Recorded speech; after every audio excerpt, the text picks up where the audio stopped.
Well, performance, I think itong recently concluded na P-pop convention sa Araneta. I don't know how people will interpret it, pero I think Alamat is very proud na sila yung nag-perform before SB19.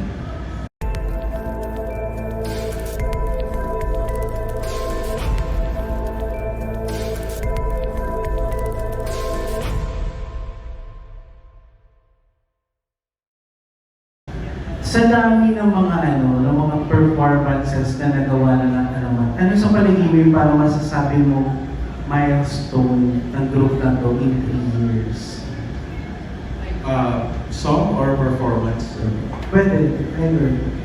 Well, performance, I think itong recently concluded na P-pop convention sa Araneta. I don't know how people will interpret it, pero I think Alamat is very proud na sila yung nag-perform before SB19. So, you know, these boys, they look up to SB19 so much, and di ba, parang sila, ang layo ng narating nila, and to be placed sa slot before them. Ewan ko, nakakapaninig balahibo kasi parang, alam mo yun, yung parang,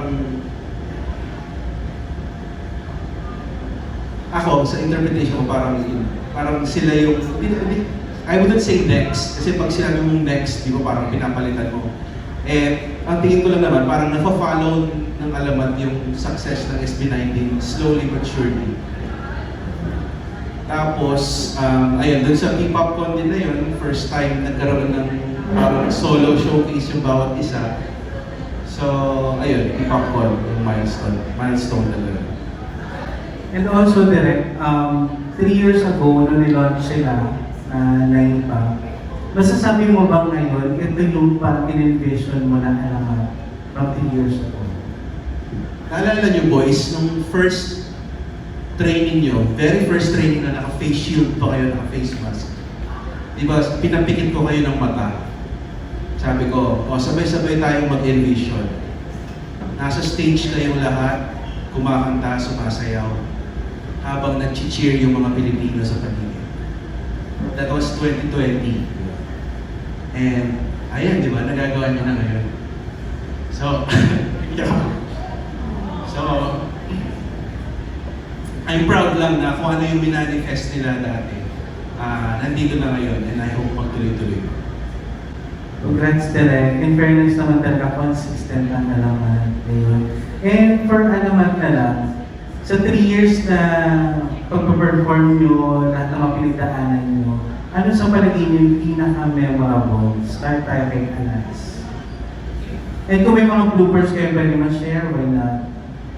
Performance ko ba, siguro, lahat naman kasi sa amin, yung mga performances namin is memorable sa amin kasi once na nakatungtong kami sa stage, is yun yung natutupad namin, passion namin. So, individually din, sa group. Ayun, ano ba?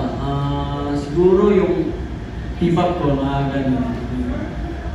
O yung mga, ano po, like, malalaking venue like Araneta, Philippine Arena, na mas malaki talaga, yun po. Ako yung pinaka-memorable talaga.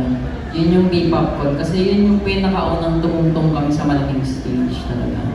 And doon talaga din namin unang makita yung suporta ng tao sa amin na live talaga, hindi yung sa social media.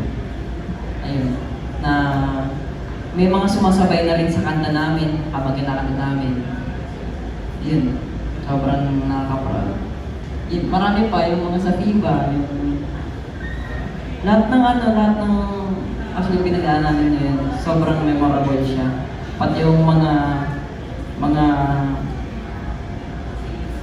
pati yung mga pinagdaanan na mahihirap, hindi lang kasi puro saya eh. Siyempre, pag papunta ka pag dumadaan ka sa process ng gusto mong mangyari sa goal mo, ayun, may dadaanan kang siyempre mahirap. Ayun, tapos pag nalampasan, solid na.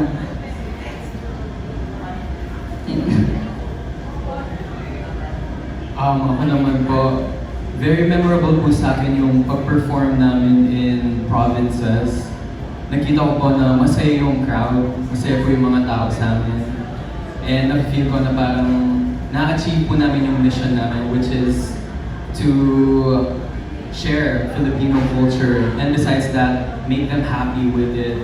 And nag-a-align, they sing and dance to our music, they're happy, we're sharing it, and we get to perform, we get to fulfill our passion. Kaya napakasaya po. Thank you. What pops off in my head right now, yung very first P-pop con namin, yun kasi yung pinaka-first stage namin, tapos Araneta pa. So parang sobrang pressured kami doon. Yung part na memorable talaga doon, yung nasa backstage kami and umiyak kami syempre. Syempre, very emotional yung moment na yun before stepping on the stage and yun talaga yung pinaka-memorable for me so far. Pero ang daming memorable rin naman ng mga moments, but yun yung pinaka-nagpapa. Para sa akin na memorable personally sa yung pag may big events kami, whenever nasa backstage kami, yung mga little moment lang namin, mga kalokohan lang naman. Kumari si Tanay pumipiyok or may ginagawa sa tamas na Kapunin yung pants mo. Oo, mga ganung bagay. Pero at the other side, yung tawagin natin sa totoong buhay, yung P-pop, first P-pop con talaga namin, yun talaga yung pinaka-memorable. Sabi nga ni Tanay, full of emotions. Tapos, di namin expect talaga na sasabay yung mga tao sa kanta namin. Kaya sobrang nakakatawa naman sa Sa akin naman po, rekta na P-pop. Yung pinakaunang P-pop code po kasi naalala ko before kami sumalang sa stage, ang emotional namin, tapos malapit na kami. Yung mata namin sobrang pipikit. Pag pumikit ka, tutulo na yung luha mo. Pero hindi pwede kasi yung unang song namin, Abacada. Ano yun, happy song. Yun song kailangan, happy talaga. Pero yun po, sobrang mixed emotions yung nararamdaman namin that time. And ang sarap sa pakiramdam ng una nakakaba talaga bago ko umakyat ng stage and halo-halo na rin yung emotions.